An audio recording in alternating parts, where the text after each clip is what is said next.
Question number 15 solve करना है हमको। 15 नंबर पे यदि किसी c इज ग्रेटर देन 0 के लिए, मतलब क्वेश्चन में कहीं पर c है और वो 0 से बड़ा है, उसके लिए x minus a whole square plus Y minus B whole square is equal to c square है, तो सिद्ध करिए कि 1 plus d D x of y whole square और total power 3/2 upon d square Y upon D x square a और b से स्वतंत्र एक स्थिर राशि है। देखिए, ये आपको एक इक्वेशन दी गई है और इसकी हेल्प से आपको ये प्रूव करके दिखाना है कि इसकी अगर वैल्यू आप निकालोगे तो वो ए और बी से स्वतंत्र होगी, मतलब उसमें ए और बी नहीं आएंगे, और एक स्थिर राशि होगी मतलब कांस्टेंट वैल्यू होगी, उस पर ए और बी आएंगे नहीं और वो कांस्टेंट वैल्यू होगी। ठीक है, देखते हैं सॉल्व करके। तो इन सब के लिए पहले आपको दो चीज़ें चाहिए। देखिए, एक तो आपको D D x of y भी निकालना पड़ेगा और इसका स्क्वायर यहाँ यूज होगा।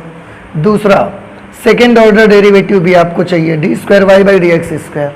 तो दोनों चीज़ें निकालोगे, फिर यहाँ अप्लाई करोगे, सॉल्व करके तभी पता चलेगा।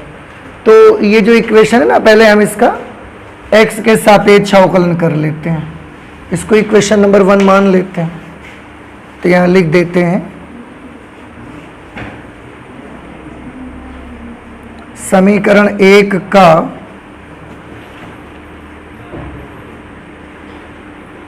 x के सापेक्ष अवकलन करने पर, देखो ये इक्वेशन नंबर 1 है, इसको x के सापेक्ष अवकलन करिए आप। तो x माइनस ए को आप थोड़ी देर के लिए x मान लो, तो ये बन गया एक्स स्क्वायर का डेरिवेटिव 2x मतलब 2x माइनस ए। फिर बेटा x माइनस ए का करोगे तो उसमें x का 1 हो जाएगा और a का 0, तो 1 रहेगा, प्लस इसमें भी पहले x स्क्वायर का करेंगे तो 2y माइनस बी, और फिर y माइनस बी का करने जाएंगे तो y का d D x of Y और b का 0, तो ये d D x of y. c एक कांस्टेंट टर्म है, इसका डेरिवेटिव 0 हो जाएगा पूरा। अब हमको D D x of y यहाँ से निकालना है, इस टर्म को उधर भेजेंगे, ये माइनस का हो जाएगा, फिर इस वाले 2 से 2 भी कैंसिल हो जाएगा, और ये गुणा में होगा तो इधर जाके भाग में आएगा। इस तरह से जब आप कैलकुलेट करेंगे तो D D x of Y की वैल्यू आपको मिलेगी minus x minus a upon Y minus B. ये उधर गया तो माइनस हो गया, फिर ये भाग में चला जाएगा, 2 से 2 कैंसिल हो जाएगा, तो D D x of Y की वैल्यू इतनी आ गई। आप चाहें तो इसका स्क्वायर भी कर सकते हैं, स्क्वायर कर दें आप दोनों पक्षों का, तो D D x of y इसका होल स्क्वायर, माइनस का स्क्वायर प्लस हो जाएगा, इस तरह से ये बन जाएगा x minus a whole square upon Y minus B whole square. ये d D x of Y का होल स्क्वायर, हमने होल स्क्वायर क्यों कर लिया, या हमको ज़रूरत होल स्क्वायर की पड़ेगी, देखो इसलिए कर लिया हमने, नहीं करते वहाँ रख के करना पड़ता, जैसे भी आपको अच्छा लगे। अभी हमको इसका सेकंड ऑर्डर डेरिवेटिव भी चाहिए। सेकंड ऑर्डर डेरिवेटिव के लिए क्या करेंगे, इसे इक्वेशन नंबर 2 कर लो, समीकरण 2 का x के सापेक्ष अवकलन कर दो तो सेकंड ऑर्डर डेरिवेटिव मिल जाएगा। तो यहाँ पर हम लिख देंगे समीकरण 2 का x के सापेक्ष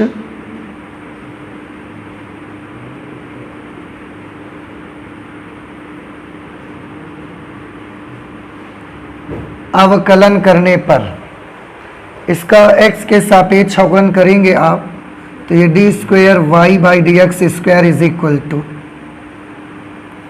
माइनस तो हम लगा रहने देंगे, पर यहाँ पर आप देखेंगे ये अंश और हर, भागफल वाला फॉर्मूला लगाना पड़ेगा आपको।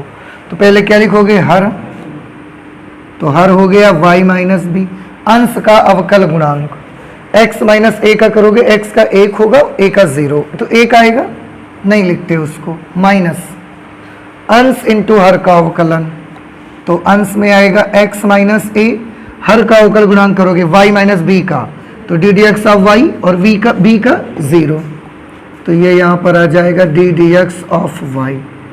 अपॉन हर स्क्वायर y माइनस बी का होल स्क्वायर, ये इस तरह से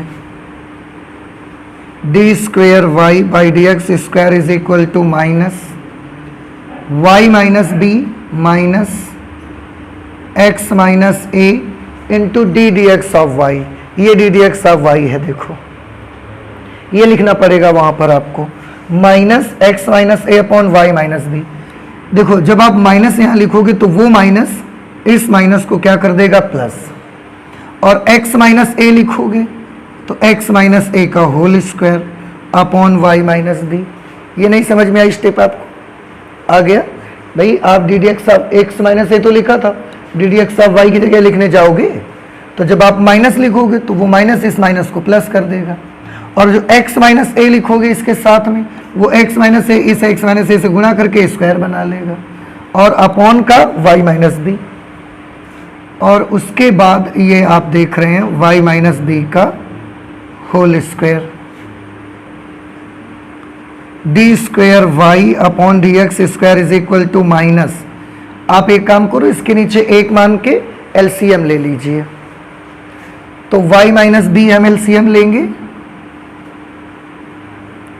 फिर इससे इसको मल्टीप्लाई करेंगे तो ये बन जाएगा y माइनस बी का होल स्क्वायर प्लस ये x माइनस ए का होल स्क्वायर, और अपॉन में ये भी मुझे लिखना पड़ेगा, तो जब आप ये लिखोगे तो ये हो जाएगा y माइनस बी का ओ। भाई y माइनस बी तो एक तो पहले से ही है, और ये होल स्क्वायर और आ जाएगा, तो ये y माइनस बी का पूरा क्या बन जाएगा होल क्यूब, एक पावर इसकी और दो पावर इसकी, दोनों मिला के 3 पावर हो जाएगी। इसको देखो अंश में जो लिखा है x माइनस ए का whole square plus Y minus B whole square, x minus a whole square plus Y minus B whole square, इस पूरे को हटा के इसकी जगह हम सी स्क्वायर लिख सकते हैं, तो d square Y by D x square is equal to minus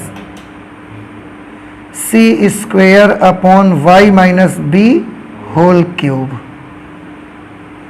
ये D square Y by D x square निकल के आ गया। देखो अब हमें मान तो दोनों मिल गए हैं, तो बस रख करके कैलकुलेट कर देना। देख लेते हैं, यहीं रख देते हैं। अब 1 plus d D x of y whole square power 3/2 upon d square Y by D x square. चलिए रख दीजिए वैल्यू भाई, तो 1 लिखा plus d y by D x का होल स्क्वायर, ये है d y by D x का whole square, x minus a square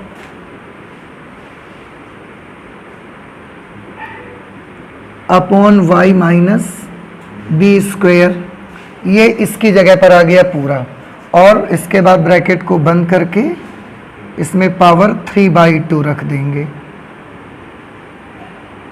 upon d square Y by D x square की जगह ये लिख दीजिए c square upon Y minus B whole cube. इसमें ना फिर आप एक मानो इसके नीचे और एलसीएम ले लीजिए। क्या एलसीएम लेंगे आप इस पे? वाई माइनस बी का होल स्क्वायर, ये एलसीएम आएगा, फिर ये यहां पर आ जाएगा, तो ये बन जाएगा y minus B whole square plus x minus a whole square power 3/2 upon c square upon y minus B का होल क्यूब। आप इसको फिर से देखिए, ये दोनों मिला के क्या बना लेंगे? C square. कुछ प्रॉब्लम? माइनस का ओ D square Y by D x square की जगह पर हम भूल ही गए, माइनस में वैल्यू आई थी ना इसकी, वो माइनस नहीं लिख रहे थे हम। ठीक है, इसको फिर से देखो आप जरा, ये क्या बन जाएगा? C square upon Y minus B का होल स्क्वायर,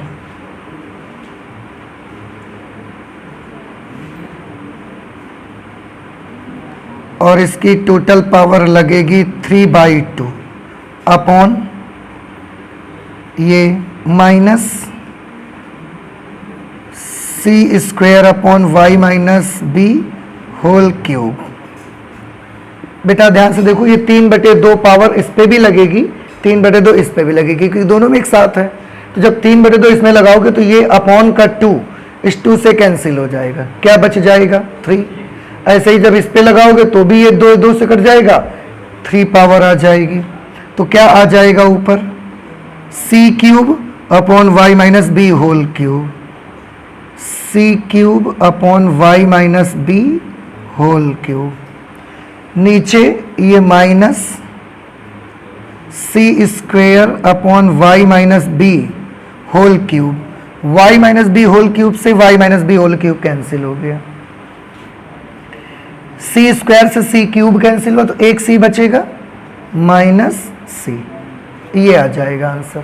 अब आप देख सकते हैं इसकी जो वैल्यू उन्होंने बोली थी ए और बी से स्वतंत्र होगी और उसके साथ साथ एक स्थिर राशि होगी कांस्टेंट, ना उसमें x मिलेगा और ना उसमें y मिलेगा। अब आप देखें a और b तो है ही नहीं इस पे, और x और y भी नहीं है, इसका मतलब है ये कांस्टेंट भी है, तो a और b से फ्री भी है और x और y ना होने के कारण ये एक स्थिर राशि भी है। समझ आ गया? तो सारी शर्तें हमको जो इन्होंने बोला था वो सब मुझे वहां मिल गया। क्या क्या फिर से बताइए बोला था, क्या नहीं होना चाहिए? 2 शर्तें थी, ए और बी ना होना चाहिए और उसके साथ साथ स्थिर, मतलब एक अचर राशि चाहिए थे मुझे। अचर राशि का क्या मतलब है, एक्स और वाई भी नहीं चाहिए हमको, तो हमको ए और बी भी नहीं चाहिए, हमको एक्स और वाई भी नहीं चाहिए। तो वाकई में ऐसा ही हुआ है, देखो आप। ठीक है, तो ये हमारा हो गया क्वेश्चन नंबर 15। आप प्लीज इसे जल्दी से नोट कर लें, इसके बाद 16th नंबर करते हैं। क्वेश्चन नंबर 16 है, यदि cos y is equal to X cos A plus Y तथा cos a is not equal to plus minus 1, cos a का मान प्लस और माइनस 1 नहीं है, तो सिद्ध करिए D D x of y is equal to cos square a plus Y upon sine a। ये दिया गया है और ये आपको सिद्ध करके दिखाना है, कोई प्रॉब्लम नहीं है। इसको डिफरेंशिएट करना स्टार्ट करें x के सापेक्ष अवकलन करने पर।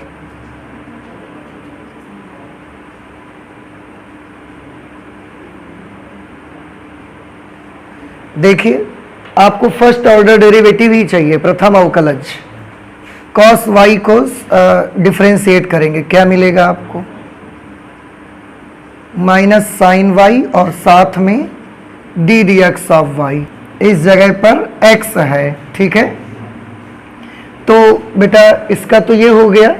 x का क्या करोगे, प्रथम और द्वितीय अवकलज का सूत्र लगेगा इसमें, पहला फलन दूसरे का अवकल गुणांक, minus sine a plus Y और फिर D D x of Y, फिर प्लस दूसरा फलन cos a प्लस वाई और पहले का अवकलज x का तो 1 हो जाएगा, उसको हम छोड़ देते हैं। हमको D D x of Y चाहिए, तो इसमें भी D D x of Y है, इसको आप इधर लेते आइए।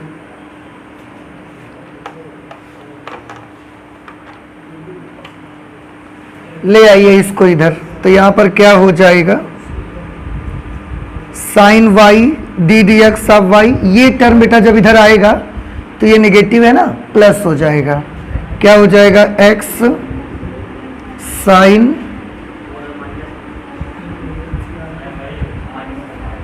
ओ, ये माइनस कटेगा भी नहीं तो फिर सारा कुछ डिस्टर्ब हो गया। इधर आगे प्लस होगा, X sine A plus Y D D x of Y is equal to cos A plus Y.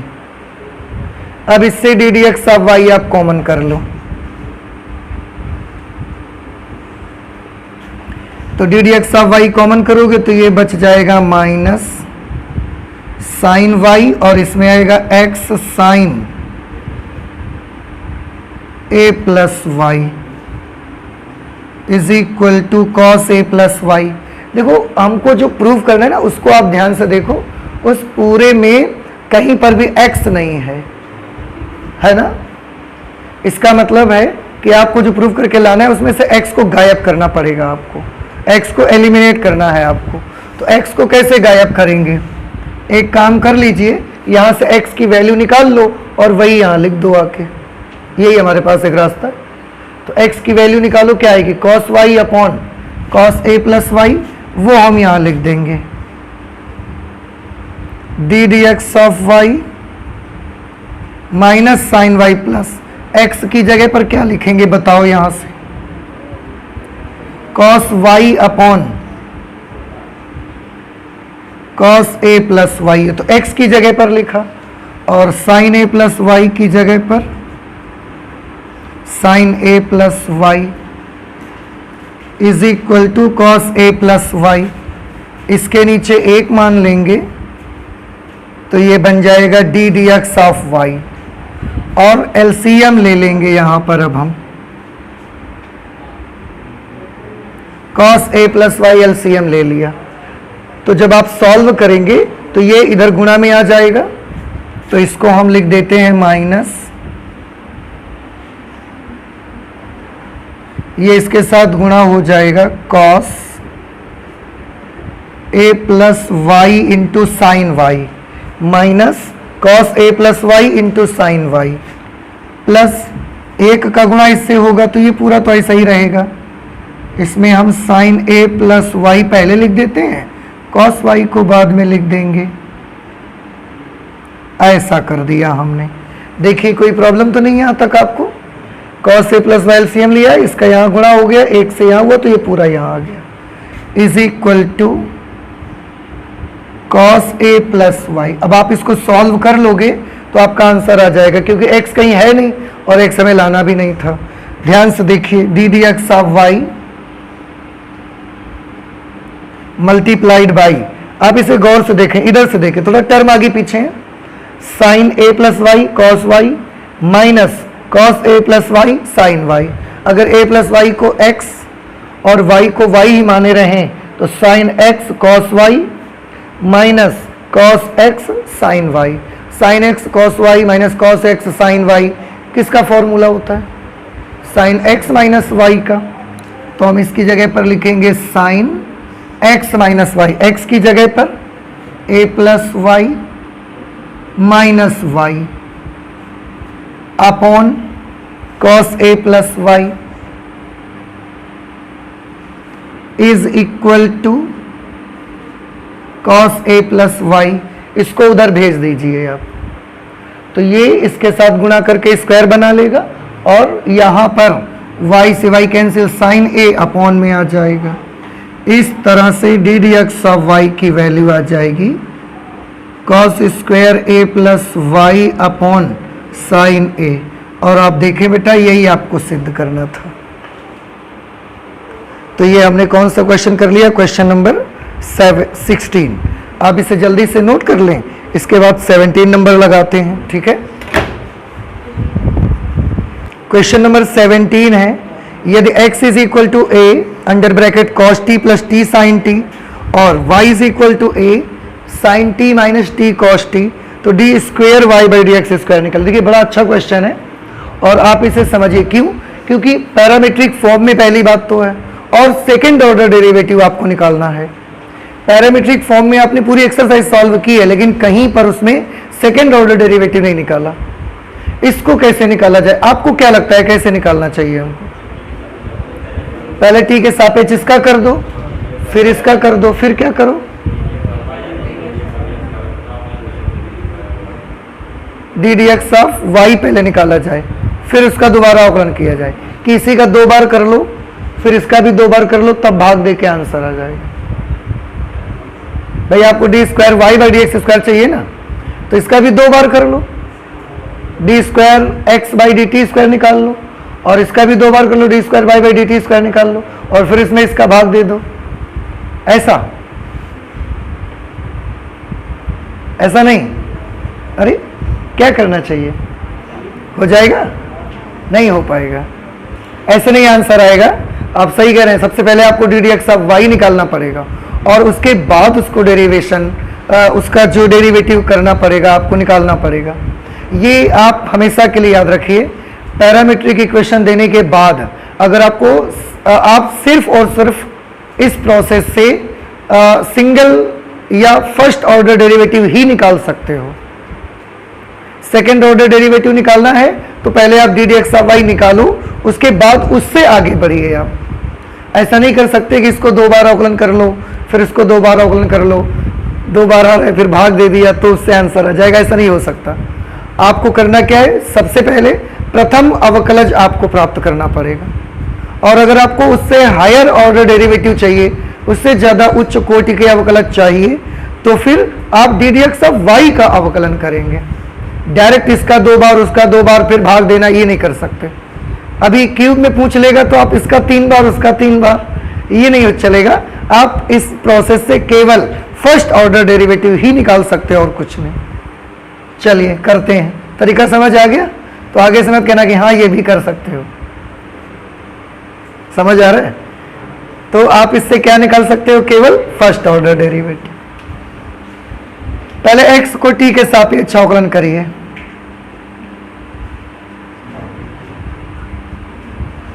x का अवकलन t के सापेक्ष करने पर देखो कितना अच्छा क्वेश्चन है। और मैं तो हमेशा कहता हूं ना, आपसे कोई क्वेश्चन सिर्फ कहने से अच्छा नहीं होता। अच्छा तो तब होता है जब हमें कुछ अच्छी बात सिखाता है, और इसने आपको सिखाया कि अगर पैरामीट्रिक इक्वेशन है और आपको सेकेंड ऑर्डर या you have to find any higher order derivative, then you will have to very first find out the first order derivative, and after that you will proceed d square y by dx square। इसके बाद ही आप proceed कर पाएंगे। आप directly 2 बार इसका करो 2 बार उसका करके भाग दो के नहीं हो सकता, ये पॉसिबल नहीं है।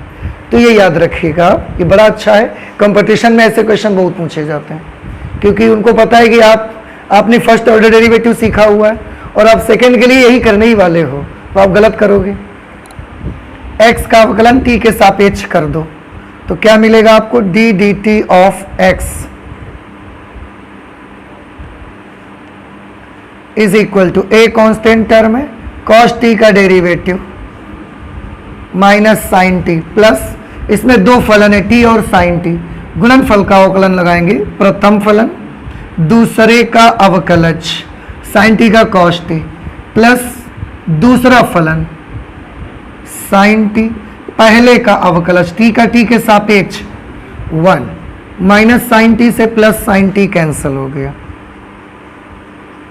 D D T of X is equal to A into T into cos T, A into T into cos T. अब y का कर दो, y का x के सापेक्ष अवकलन करने पर D D T of Y is equal to A sine T का क्या होगा, कॉस टी माइनस इसमें फिर से पहला दूसरा फलन आ जाएगा। तो पहला फलन दूसरे का अवकल गुणांक कॉस टी का क्या होगा, माइनस साइन टी प्लस दूसरा फलन और पहले का अवकल गुणांक टी है तो 1 ही हो जाएगा। ए कॉस टी, बाहर माइनस है अंदर के साइन बदले जाएंगे तो ये प्लस हो जाएगा, ये माइनस हो जाएगा,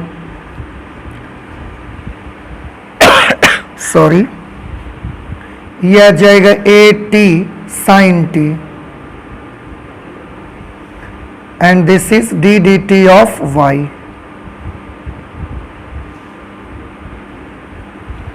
अब आप D D x of y निकालोगे। पहले d D x of Y is equal to d D T of y upon d D T of x. D D T of y में d t t t of x से भाग देना पड़ेगा। तो D D T of Y की value कितनी आई है, 80 sign T, और d D T of x की बेटा वैल्यू आई है 80 कॉस टी। 80 से 80 कैंसल, इस तरीके से D D x of Y की वैल्यू आ गई tan T, sine T upon cos T tan T. अब हम सेकेंड ऑर्डर डेरिवेटिव को यहां से प्रोसीड कर सकते हैं। तो x के सापेक्ष अवकलन करने पर x के सापेक्ष अवकलन करने पर D D x of Y का x के सापेक्ष अवकलन करोगे, ये D square Y by D x square बनेगा। इसका अवकलन करोगे, अब देखिए फलन किसका है, t का, और अवकलन हम किसके सापेक्ष कर रहे हैं, x के सापेक्ष।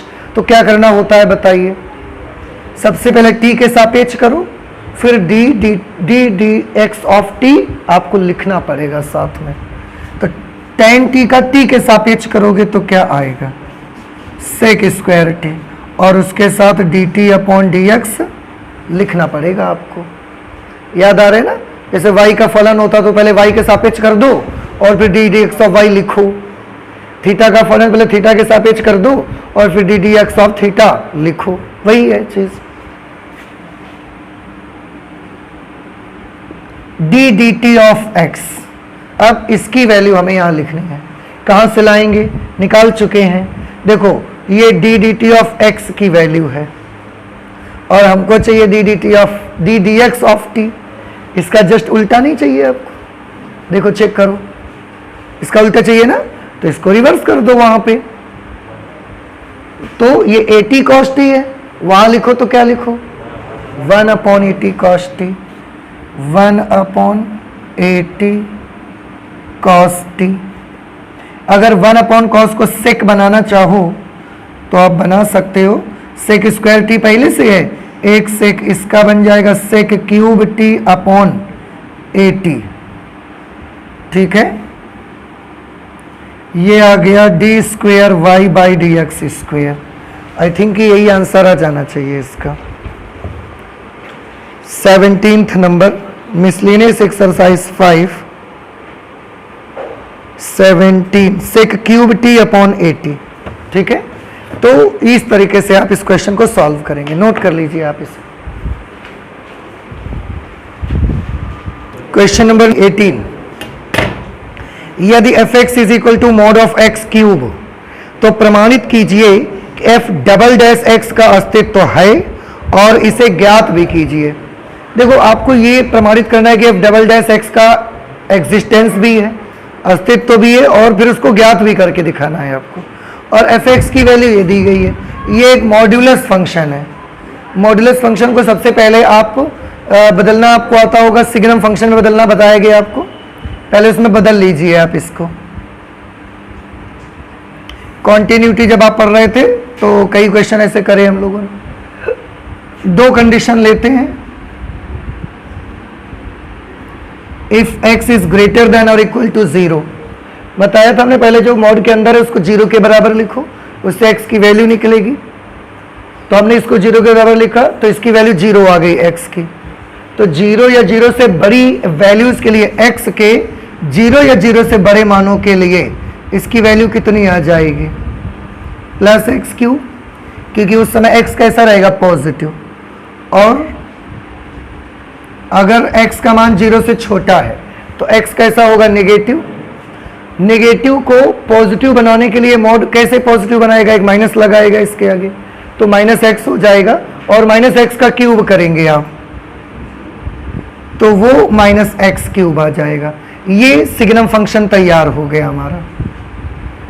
आपको करना ये है कि इसका दो बातें हैं, पहले तो इसका सेकंड ऑर्डर डेरिवेटिव का अस्तित्व है ये पता लगाओ, और उसके बाद उसको निकालो भी। तो सेकंड ऑर्डर डेरिवेटिव तब पहुंचेंगे ना आप, जब पहले फर्स्ट ऑर्डर डेरिवेटिव तक पहुंचे। तो पहले तो आपको फर्स्ट ऑर्डर डेरिवेटिव तक पहुंचना पड़ेगा, और उसके लिए आपको पहले ये चेक करना पड़ेगा कि क्या फर्स्ट ऑर्डर डेरिवेटिव का अस्तित्व है। सेकंड का तो हम करेंगे, पहले फर्स्ट का ही एग्जिस्टेंस मिले। अगर फर्स्ट का अस्तित्व नहीं होगा तो सेकंड का फिर नहीं हो पाएगा। तो पहले फर्स्ट ऑर्डर डेरिवेटिव का अस्तित्व चेक करिए, और उसके लिए हम देख ही रहे हैं कि हमारा जो फंक्शन है ना उसकी परिभाषा 0 पर ब्रेक हो रही है। तो हमें ना 0 पर अवकलनीयता चेक करनी पड़ेगी, कॉन्टिन्यूटी नहीं, अवकलनीयता चेक करनी पड़ेगी, डिफरेंशिएबिलिटी आपको, क्योंकि फलन अवकलनीय यही तो चेक करना है हमको। अब एक चीज देखें पहले आप, यहां पर एफ एक्स फलन जो एफ एक्स है वो एक्स, आप एक चीज देखो, मैं आपको ऐसे बताना चाहता हूं x इज ग्रेटर देन 0 के लिए कैसा फलन है? बहुपदीय फलन है। और बहुपदीय फलन अभी रोल्स थ्योरम में पढ़ रहे थे कि एक डिफरेंशिएबल होता है, याद आया आपको? तो fx जो है for x is greater than 0, या ऐसे एक काम अच्छा लग रहा है सेंटेंस लिखना, मैं इसको और अच्छे से बनाता हूं। फलन fx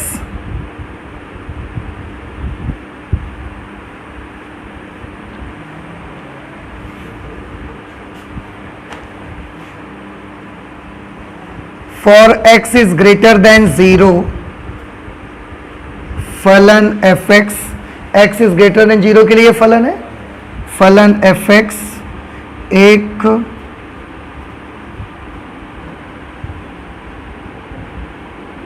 बहुपद फलन है, अतः x इज ग्रेटर देन 0 पर कैसा होगा? अवकलनीय तथा संतत है।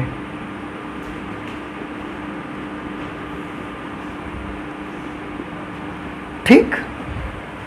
और देखिए for x is less than 0, फलन fx लेस देन 0 के लिए, तो बेटा ये भी तो एक बहुपद फलन है। फलन fx एक बहुपद फलन है, अतः x इज लेस देन 0 पर अवकलनीय तथा संतत है। अब हमने ये तो बता दिया x इज ग्रेटर देन 0 के लिए, x इज लेस देन 0 के लिए, लेकिन 0 पर तो फंक्शन की डेफिनेशन ब्रेक हो रही है, तो हम 0 पर चेक करना पड़ेगा कि क्या वाकई में अवकलनीय होगा कि नहीं होगा। हो सकता है 0 पर कहीं शार्प कॉर्नर मिल गया, मुझे शार्प कॉर्नर मिल गया तो फिर हम स्पर्श रेखा नहीं बना पाएंगे, तो 0 पर कैसा होगा? डिफरेंशिएबल नहीं हो पाएगा। या 0 पर हमें एंड मिला फलन का, तो एंड पर हम स्पर्श रेखा नहीं बना सकते, तो ये हमें 0 पर चेक करना पड़ेगा। 0 से बड़े पर हम इससे काम चला सकते हैं, that this is a polynomial function, इसलिए वो डिफरेंशिएबल भी है, कॉन्टिन्यूअस भी है। x इज लेस देन 0 के लिए भी हम ये लिख सकते हैं, लेकिन एग्जैक्टली x इक्वल टू 0 पर क्या है ये आपको चेक करके दिखाना पड़ेगा उसको। उसके लिए आपके पास कोई आर्ग्यूमेंट नहीं है ना कि आप ये लिख दोगे फिर मान लिया जाएगा, तो आप x इज इक्वल टू 0 पर फलन की अवकलनीयता को चेक कर लेंगे। x इज इक्वल टू 0 पर, क्या आपको याद है फलन की अवकलनीयता चेक कैसे करते थे? कैसे करते थे बताओ? उसके लिए हम लेफ्ट हैंड डेरिवेटिव निकालते थे और हम राइट हैंड डेरिवेटिव निकालते थे। अगर दोनों बराबर आ जाए तो अवकलनीय हो जाता था। लेफ्ट हैंड डेरिवेटिव कैसे सॉल्व करते थे? उसके लिए हम लेते थे limit x tends to a negative f of x minus f of a upon x minus a, फिर x is equal to a minus h लेते थे, तो उस वक्त ये ऐसा बन जाता था limit h tends to 0 f of a minus h upon f of a upon a minus h minus a, x की जगह a माइनस h, a से a कैंसिल हो गया। ये लेफ्ट हैंड डेरिवेटिव का फॉर्मूला बन जाता था। ऐसे ही राइट हैंड डेरिवेटिव में हम क्या करते थे? Limit x tends to a positive f of x minus f of a upon x minus a is equal to limit h tends to 0 f of a plus h minus f of a upon a plus h minus a। ऐसे याद आया कुछ आपको? नहीं याद आया? याद था पहले से? थोड़ा थोड़ा भूल गए थे ना? अच्छा सही बताओ, भूले थे नहीं भूले थे? अभी नहीं भूले थे, चलिए बड़ी अच्छी बात है। x इज इक्वल टू 0 पर हमें चेक करना है। ये हमने किस पर करके दिखाया है? a पर, तो हम डायरेक्ट यही लिखेंगे भाई। ये सब क्या करेंगे लिख करके, आप बस उसको डायरेक्टली लिखेंगे। तो हम सबसे पहले लेफ्ट हैंड डेरिवेटिव निकालेंगे, लिख देंगे limit h tends to 0 f of 0 minus h, a minus h 0 minus h, वहाँ a पर चेक कर रहे हैं, यहाँ 0 पर चेक कर रहे हैं, minus f of 0 upon minus h, minus h ही तो बचा वहाँ पे। चलो इसको सॉल्व करो, limit h tends to 0, 0 minus H, या हम यूं कह दें f ऑफ माइनस एच। भाई 0 में h को माइनस करोगे तो क्या आएगा, माइनस एच ही तो आएगा। तो f ऑफ माइनस एच चाहिए। माइनस एच का मतलब है नंबर 0 से छोटा है। भाई माइनस एच निगेटिव नंबर 0 से छोटा है, 0 से छोटे के लिए कौन सा सूत्र लगेगा, ये वाला। तो ये लगाओगे, माइनस लिखेंगे, x की जगह पर क्या लिखा जाएगा, माइनस एच, और उसके बाद उसका क्यूब, फिर माइनस f ऑफ 0 की वैल्यू क्या लिखेंगे, 0 के लिए जब 0 के बराबर हो, 0 के बराबर हो तो ये लगा दो, और x की जगह पर क्या लिख दो, 0, तो ये भी तो 0 हो जाएगा पूरा। ये नहीं समझ आ रहा है भाई, यहां पर x की वैल्यू क्या है, 0 के बराबर होने पर यह सूत्र लगेगा कि नहीं लगेगा।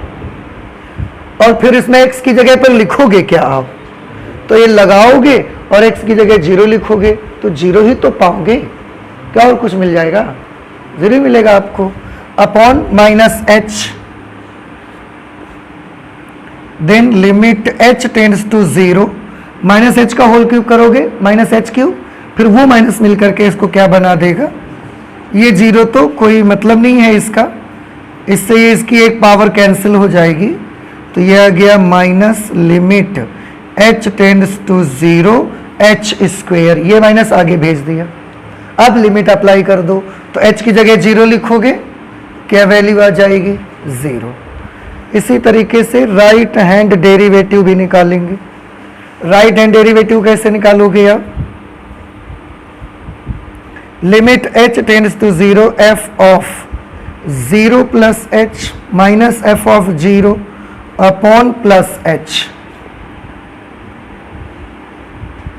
f ऑफ 0 प्लस h, 0 में h जुड़ेगा, क्या आएगा, h, और ये पॉजिटिव है, तो जब x पॉजिटिव है यानी कि 0 से बड़ा है, तब तो ये वाला फॉर्मूला यूज करना है हमको, तो ये वाला लिखेंगे, तो f ऑफ h के लिए ये सूत्र लिखेंगे और x की जगह पर h लिख देंगे, h क्यूब, f ऑफ 0 की वैल्यू 0 अपॉन h, इस तरीके से आ जाएगा limit h tends to 0 h square, और फिर h की जगह 0 लिखेंगे तो ये वैल्यू कितनी आ जाएगी, 0।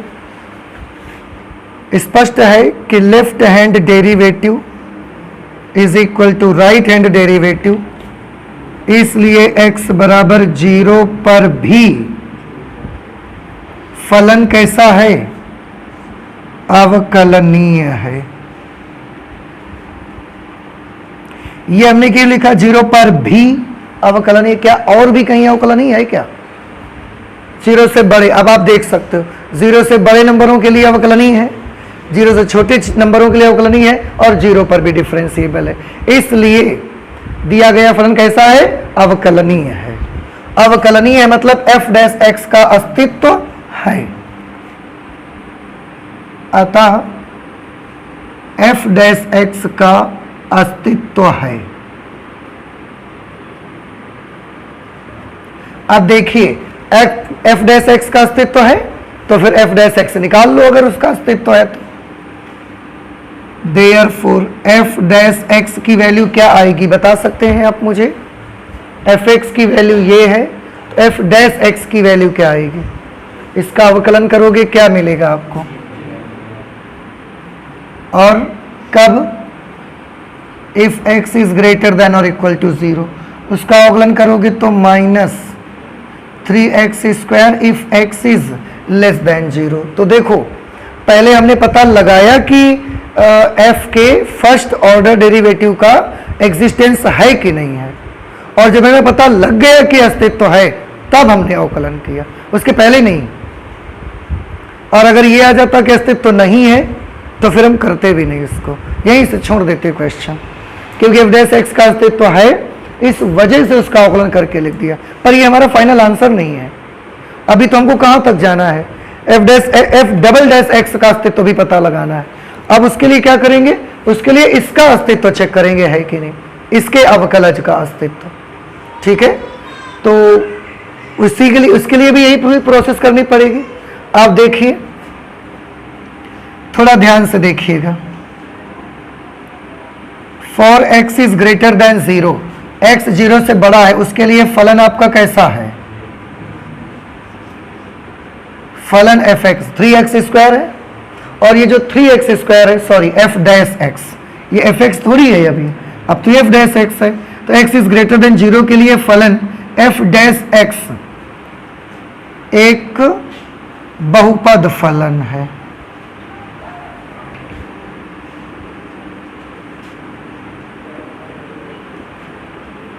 इसलिए एफ डैश एक्स अवकलनीय है।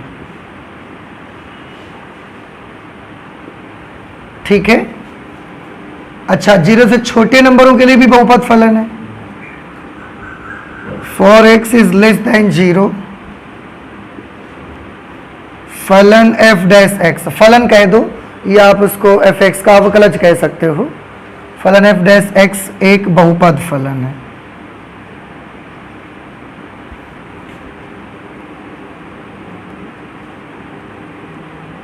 इसलिए एफ डैश एक्स अवकलनीय है।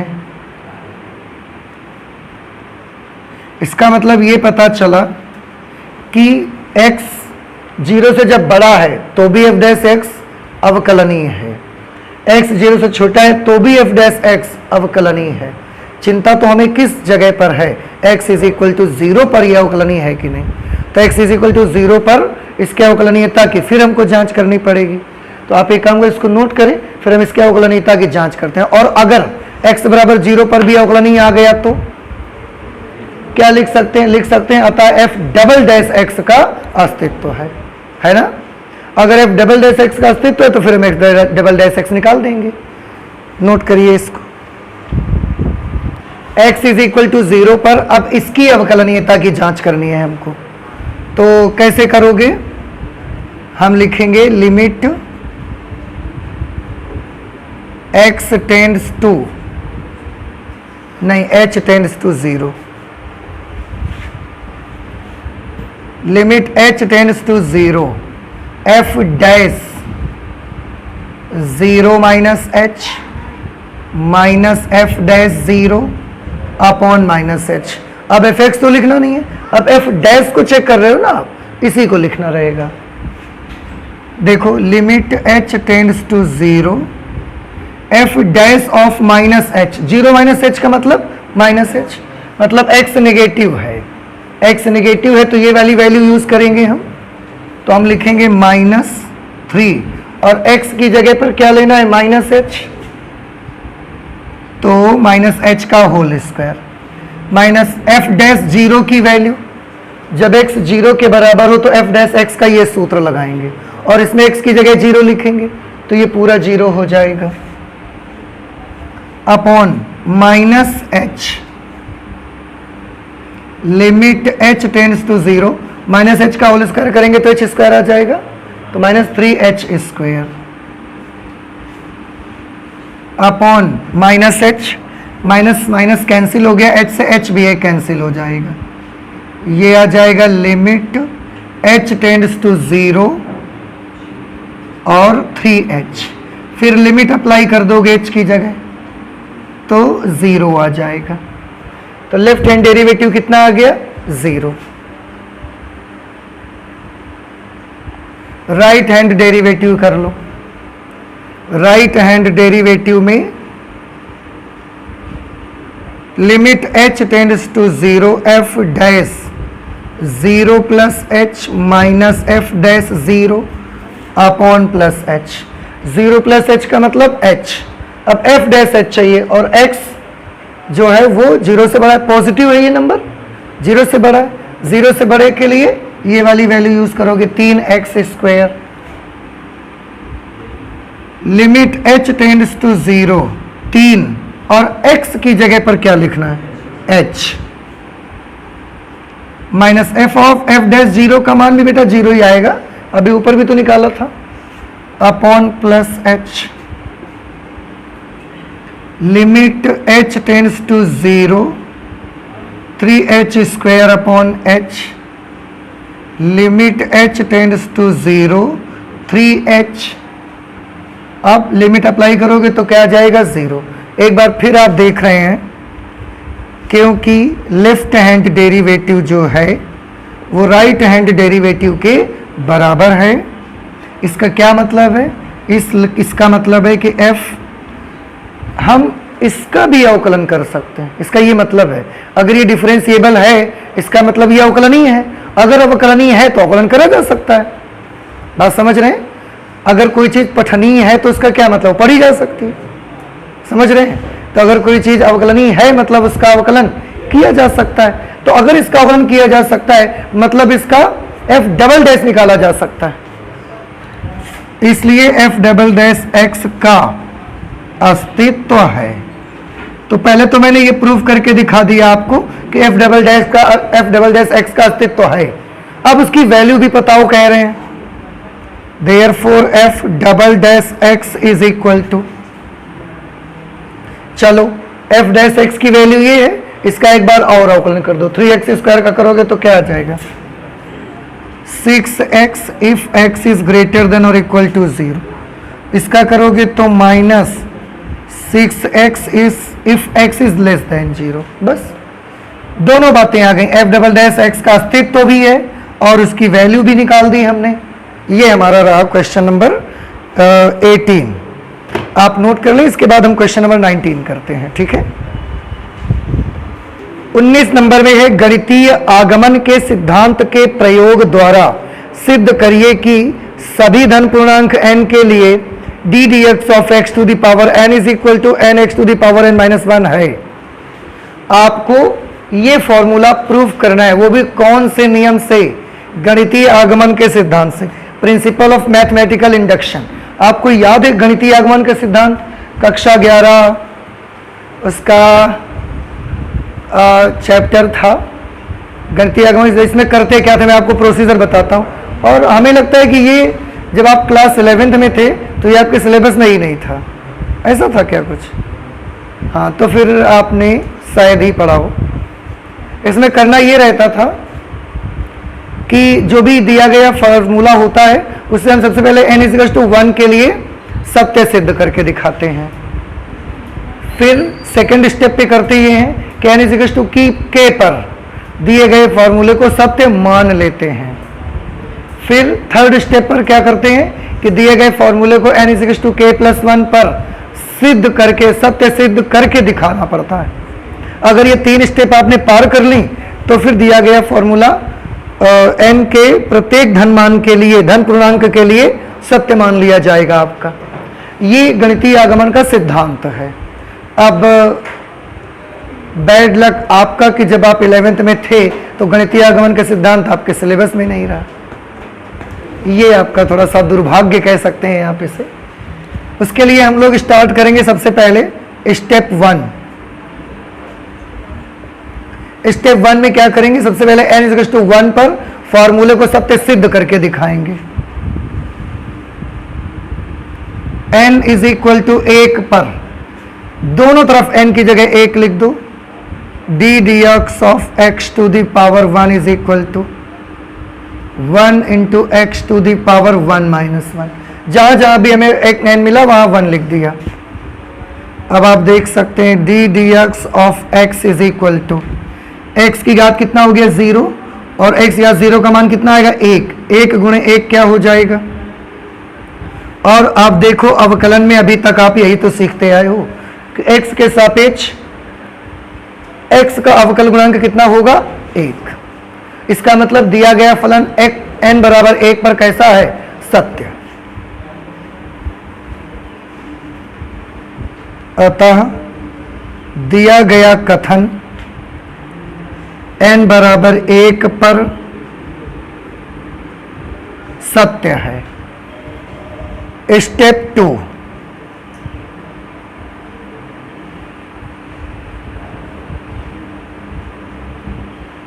स्टेप 2 में जैसा कि मैंने बताया हम लिखेंगे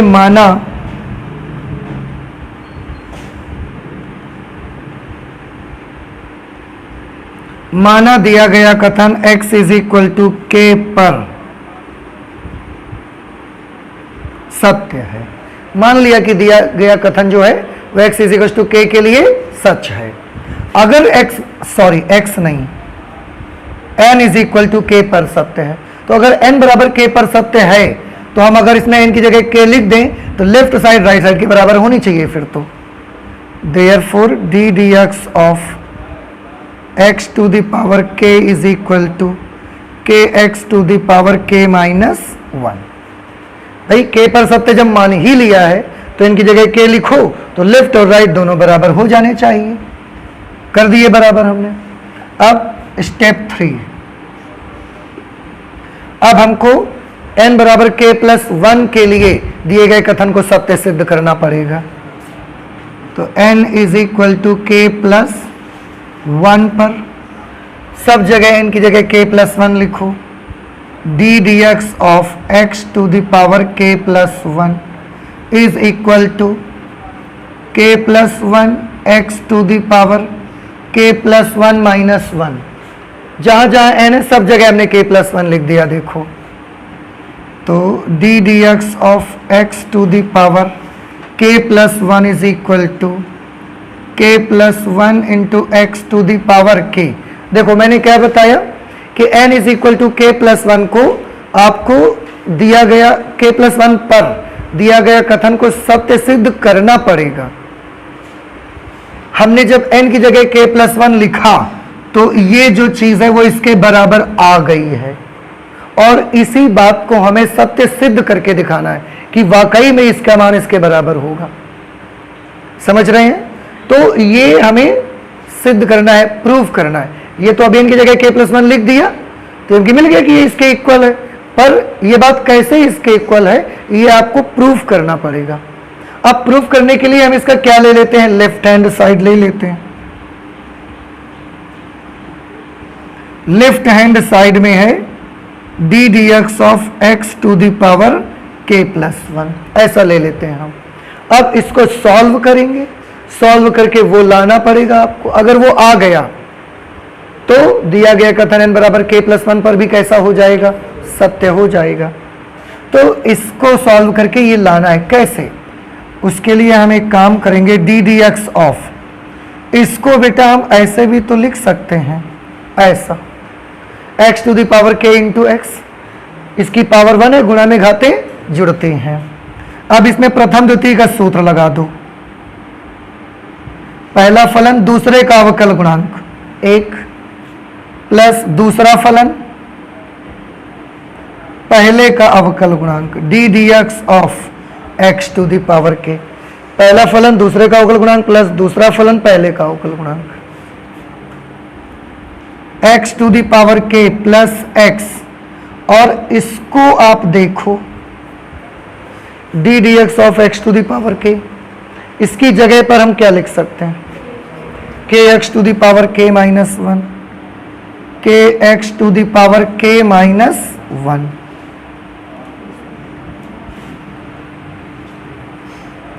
आप देखो यहां पर x की घात कितनी है, 1, ये x की घात k माइनस 1 है।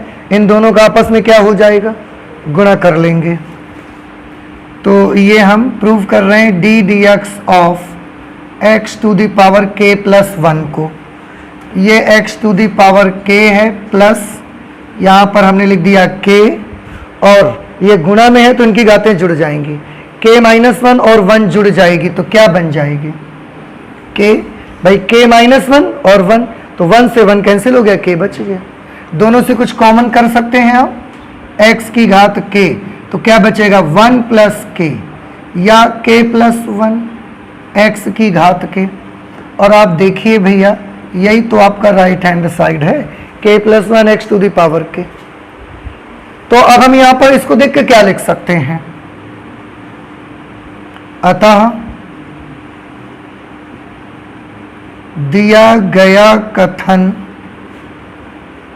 n is equal to k plus 1 के लिए भी सत्य है। ठीक, एक पर भी सत्य था, k पर सत्य माना और उसकी मदद से k प्लस 1 पर भी सत्य सिद्ध करके दिखा दिया। गणितीय आगमन के सिद्धांत कहता है कि अगर आप तक कर दिए हैं तो फिर आपका दिया गया कथन n के प्रत्येक धन पूर्णांक मान के लिए सत्य होगा। अतः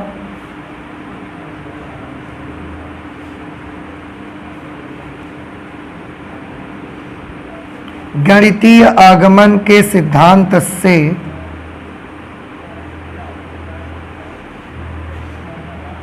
दिया गया कथन,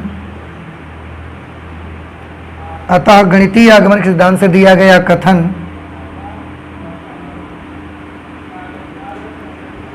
n के प्रत्येक धन पूर्णांक मान के लिए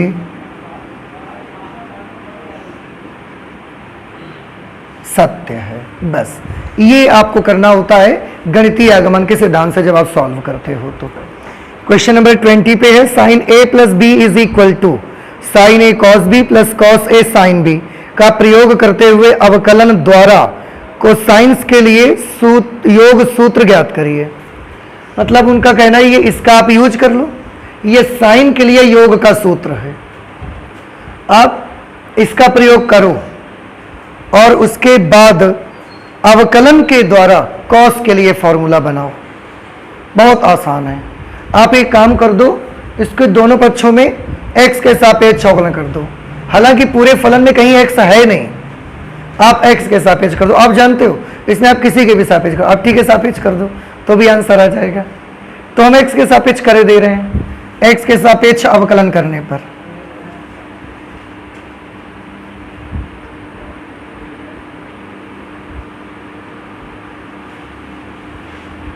देखो साइन इसको x मान लो, साइन x का क्या होगा cos x, मतलब cos a प्लस बी।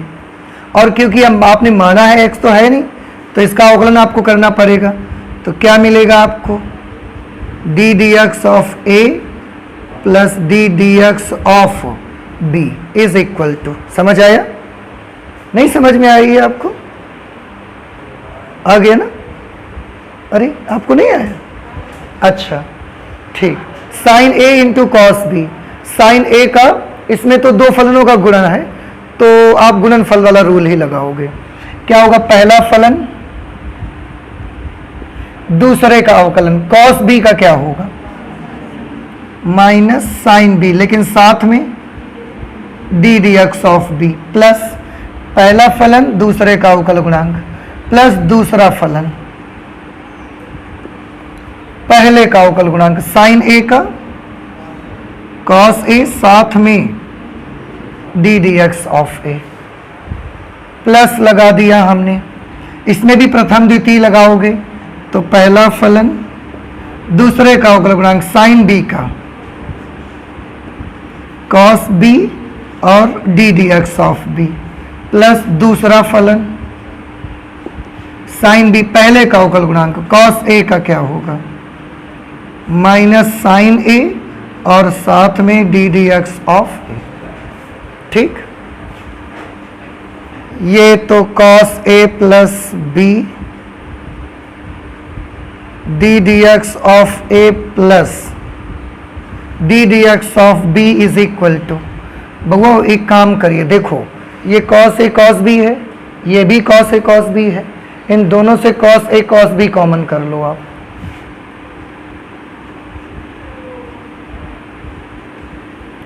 अगर इन दोनों से cos a cos b common कर लेंगे तो क्या बचेगा d D x of a plus d D x of b, d D x of a plus d D x of b. फिर इनसे दोनों से minus sine a sine b common ले लो। देखो sine a sine b minus का चला गया, क्या बचेगा d D x of b, और इसमें भी minus sine a sine b चला जाएगा तो क्या बचेगा d D x of a. तो D D x of a plus d D x of b. ठीक है, अब आप बउआ ध्यान से देखो, इसमें भी D D x of a plus d D x of b है, इसमें भी D D x of a plus d D x of b है, इसमें भी D D x of a plus d D x of b है। सबका ये term उड़ा सकते हैं, डिवाइड कर देंगे, इससे भाग दे देंगे, कट जाएगा, क्या बचेगा बताओ cos a plus b is equal to cos a cos b minus, और आप थोड़ा सा याद करो त्रिकोणमिति का ये फॉर्मूला क्या ऐसा ही होता था वाकई में। तो हमने किसका प्रयोग किया अवकलन का, और अवकलन का प्रयोग करके हमने साइन के योग सूत्र से cos का योग सूत्र बना दिया। क्या आपको समझ नहीं आया? ये आया? तो इस तरह से आप करेंगे क्वेश्चन नंबर 20 को।